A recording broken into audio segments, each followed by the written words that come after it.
बिस्मिल्लाहिर्रहमानिर्रहीम। आप देख रहे हैं मेरा यूट्यूब चैनल और फेसबुक पे लीगल लीगल्स। बात करेंगे मुबैना मगविया केस के मुतल्लिक और सरकार बनाम मुबैना ज़हीर गैंग के मुकदमे से मुतल्लिक। सरकार बनाम ज़हीर अहमद के मुकदमे के अंदर जो मुदई मुकदमा मेहदी अली काज़मी हैं, उनकी तरफ से सिंध हाईकोर्ट से रुजू किया गया था। सिंध हाईकोर्ट के अंदर एक सूट फाइल किया गया था उन लोगों के खिलाफ, उन यूट्यूबर्स के खिलाफ, और एक सहाफ़ी और एक वकील भी उस पर शामिल थे। उन लोगों के खिलाफ एक मुकदमा फाइल किया गया था जिसके अंदर मुदई मुकदमा की तरफ से अलर्ज किया गया था कि ये लोग इस मुकदमे के अंदर जो मगविया है, मेरी बच्ची जो कमसिन है, और मेडिकल बोर्ड और अदालतों के अहकामात के बाद उसको कमसिन डिक्लेयर किया गया और मेरी बेटी इस मुकदमे की मगविया है और मैं इस मुकदमे का मुदई हूँ।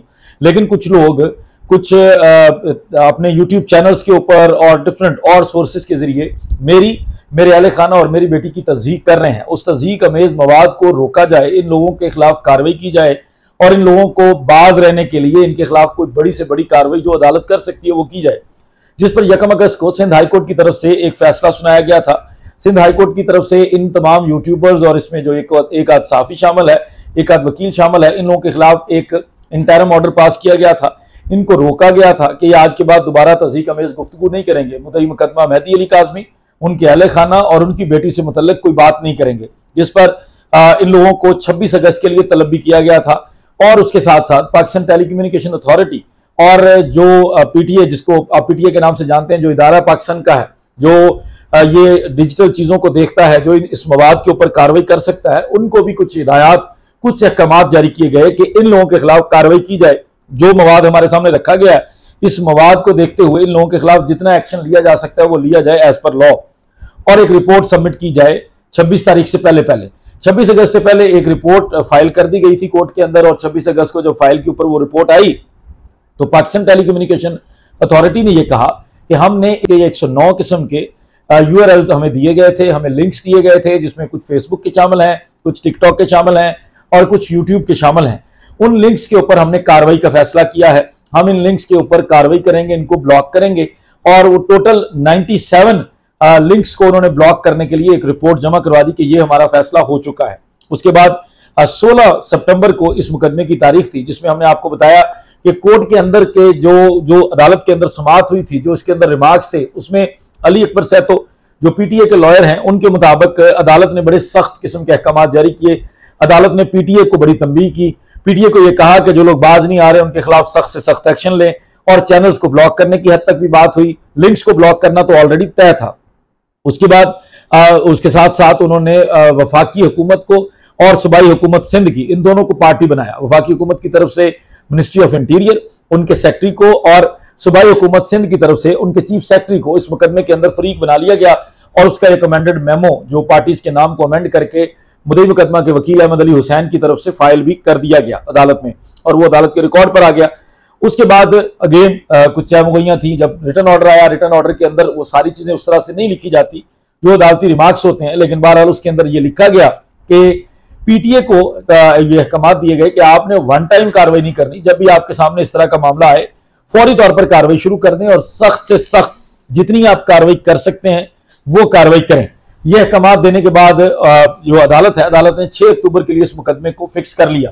अब 6 अक्टूबर को इस मुकदमे की जो हियरिंग थी, आज से तकरीबन एक हफ्ता बाद, उस हियरिंग से पहले पीटीए ने कुछ एक्शंस लिए हैं, वो आपके सामने रखने हैं। क्योंकि जब ये एक्शंस, नॉर्मली ये एक्शंस आप सब लोगों को पता नहीं चलेंगे, क्योंकि जिन लोगों के चैनल्स से मुतल्लिक ये मामलात हैं, उनके चैनल्स को बहुत कम लोग देखते हैं। उन चैनल्स के ऊपर लोग जाकर इन चीज़ों को ऑब्जर्व नहीं करते। लेकिन बेशुमार लोगों के सवालात थे कि अभी तक अदालती हुक्म के बावजूद उन लिंक्स को खत्म नहीं किया गया, उन चीज़ों को खत्म नहीं किया गया इन लोगों के चैनल्स के ऊपर जिनका हुक्म अदालत ने दिया था, जिसकी बाबत आप लोग बार बार सवालात कर रहे थे। आज आप लोगों के सामने कुछ स्क्रीनशॉट्स रखने जा रहा हूं। इन स्क्रीनशॉट्स के अंदर सबसे पहला स्क्रीनशॉट ये वो इंटरव्यू है जो आपने देखा होगा कि बच्ची को मेकअप करवा के और लड़के को साथ बिठा के, एक तरफ लड़का बैठा है, वो जो मुबैना तौर पर इस मुकदमे के अंदर मास्टरमाइंड है, जो मेन कल्प्रेट है, जो मेन अक्यूज्ड है, जो मरकजी मुलजम है इस मुकदमे का, ज़हीर अहमद, और इस पिटीशन के अंदर, इस सूट के अंदर भी वो मरकजी किरदार के तौर पर उसको शामिल किया गया है। और साथ में बच्ची को मेकअप करके बिठाया गया, और उसके साथ वो खातून जो जुनैरा नामी है, वो यूट्यूबर, वो बैठी हैं और वो भी मेकअप करके इनका एक इंटरव्यू कर रही थी अपने हैंड्स फ्री के जरिए, और लोगों तक एक लाइव के जरिए लोगों के जज्बात, वालिदैन के जज्बात और पूरी दुनिया के जज्बात को मजरू कर रही थी। कुछ लोगों के ऊपर तनकीद, उस बच्ची को नाम याद करवा के बच्ची के मुंह से तनकीद करवाई जा रही थी बेशुमार यूट्यूबर्स के ऊपर और उन लोगों के ऊपर, खासकर जो लोग वालिदैन की हमायत के अंदर बोल रहे थे, उन तमाम लोगों के ऊपर तनकीद करवाई गई बच्ची के मुंह से। सबसे पहले उस लिंक को पाकिस्तान के अंदर ब्लॉक कर दिया गया है। ये स्क्रीनशॉट आप देख सकते हैं। इस स्क्रीनशॉट के अंदर क्लियर है कि this content is not available on this country domain due to a court order. अदालत के हुक्म के बाद उन्हीं इदारों ने, जिन इदारों का नाम लेकर कोई इसमें से रियासत का ठेकेदार बनता है, कोई इदारों का ठेकेदार बनता है या बनती है, उन लोगों के खिलाफ इन्हीं इदारों ने एक्शन ले लिया है।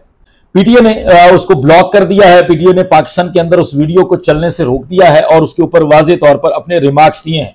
उसके बाद एक ऐसा इंटरव्यू, एक ऐसा वीलॉग जिसके अंदर बच्ची की नाजेबा तस्वीर को वायरल किया गया, जिसमें बच्ची से मुतल्लक कई तरह का मवाद वायरल किया गया, बच्ची की तस्वीरों को वायरल करके वालिदैन के जज्बात को ठेस पहुंचाई गई, इस मुकदमे को तकलीफ पहुंचाने की कोशिश की गई, लोगों के ऊपर तनकीद की गई। ये अगला स्क्रीनशॉट उससे मुतल्लक है, जिसके अंदर दुआ ज़हरा के शौहर ज़हीर के साथ मजीद तस्वीर मंजर आम पर ये कैप्शन देकर एक वीलॉग शेयर किया गया, एक वीडियो शेयर की गई जुनैरा माहम नामी यूट्यूबर की तरफ से। इस वीडियो को भी ब्लॉक कर दिया गया है। ये कंटेंट भी, this content is not available on this country domain due to a court order. इदारे मुतहर्रिक हैं, वो इदारे जो इनके पास इनके लाइव के अंदर बैठते हैं बकौल इनके, वो इदारे इनके खिलाफ एक्शन लेना शुरू हो गए हैं। उसके बाद परी ज़हीर केस में अवाम की राय, एक लाइव सेशन कंडक्ट किया गया, उसको भी ब्लॉक कर दिया गया है, जिसका स्क्रीनशॉट आप अपने सामने देख सकते हैं। उसके बाद एक ऐसा वीलॉग भी सामने आया जिसके अंदर 35 यूट्यूबर्स के खिलाफ धमकियां, पता नहीं क्या क्या, जिसके ऊपर हमने भी एक प्रेस कॉन्फ्रेंस की थी, जिसके ऊपर हमने उसको कहा था कि भाई आओ कार्रवाई करो, मैं इन लोगों के साथ खड़ा रहूंगा। जो लोग सही बात कर रहे हैं उनके खिलाफ कार्रवाइयों की धमकियां, उनको डराने धमकाने के लिए अजीब से हथकंडे इस्तेमाल किए गए। उस वीलॉग को भी आज ब्लॉक कर दिया गया है, खत्म कर दिया गया है। और जब तक हमारा ये वीलॉग आप तक पहुंचेगा, इन स्क्रीनशॉट्स को कोशिश की जाएगी कि ये किसी तरह से उस कंटेंट को हम खुद डिलीट कर दें ताकि लोग ये स्क्रीनशॉट्स ना देख सकें। लेकिन हम ये स्क्रीनशॉट्स ऑलरेडी हमारे कुछ वेल विशर्स ले चुके हैं। उसके बाद एक ऐसा मुकदमा जिसके अंदर ज़हीर और शबीर जेल से बाहर आ गए, उनकी शायद जमानत के बाद का था। और उसके अलावा जो मुद्दई मुकदमा मेहदी अली काज़मी की लीगल टीम है, उसके ऊपर हमले किए गए, उसके ऊपर तोहमतें लगाई गई, इल्जामात लगाए गए और घटिया किस्म की बातें की गई। वो वीलॉग भी, जो आप स्क्रीनशॉट अभी अपनी स्क्रीन पर देख रहे हैं, इस वीलॉग को भी ब्लॉक कर दिया गया है पाकिस्तान टेलीकम्युनिकेशन अथॉरिटी की तरफ से। जब हम ये वीलॉग कर रहे हैं उस वक्त ये प्रोसेस चल रहा है और कुछ ही देर के अंदर या आज या कल के दिन तक या 6 अक्टूबर से पहले उन तमाम लिंक्स को पाकिस्तान के अंदर बैन कर दिया जाएगा, पाकिस्तान के अंदर से रिमूव कर दिया जाएगा और वो पाकिस्तान के अंदर चलाया नहीं जा सकेगा। उसके बाद फर्दर एक्शन जो फर्दर यूट्यूब के जरिए यूट्यूब को लिखा जाएगा पाकिस्तान टेलीकम्युनिकेशन अथॉरिटी की तरफ से, वो एक अगली कार्रवाई है, उसको हम आपको बाद में बताएंगे। और 6 अक्टूबर के फैसले के बाद बहुत सारी चीजें आपके सामने आएंगी। लेकिन जो आप लोगों के सवालात थे और जो इन लोगों की गिदड़ भभकियां थी कि ये लोग, इदारे इनके लाइव में बैठते हैं, इदारे इनके घड़े की मछली हैं, इदारे इनके पास इनके हाथों के अंदर हैं और इदारे सिर्फ इन लोगों के लिए बैठे हैं और ये लोग इदारों और रियासत के ठेकेदार बने हुए थे। तो आज उन्हीं इदारों ने पाकिस्तान की अदालतों के हुक्म पर इन लोगों का ये कंटेंट ब्लॉक कर दिया है, रिमूव करने जा रहे हैं, इसको खत्म करने जा रहे हैं और जो आपके साथ फर्दर डिटेल्स होंगी वो भी आपके साथ शेयर करेंगे। इस वीलॉग को आप तक पहुंचाने का मकसद ये था कि इससे पहले कि वो लोग खुद से डिलीट करना शुरू कर दें उन चीजों को, तो आप लोगों तक ये हकीकत पहुंचनी चाहिए कि अदालती फैसले के ऊपर अमल दरामद भी हुआ है। अदालत के जरिए ये लोग अदालत से ऊपर नहीं है, कानून से ऊपर नहीं है। जब कानून अपना रास्ता इख्तियार करता है तो ऐसे लोगों को रास्ता नहीं मिलता। मुझे इजाजत दीजिए, बहुत शुक्रिया, अस्सलाम वालेकुम।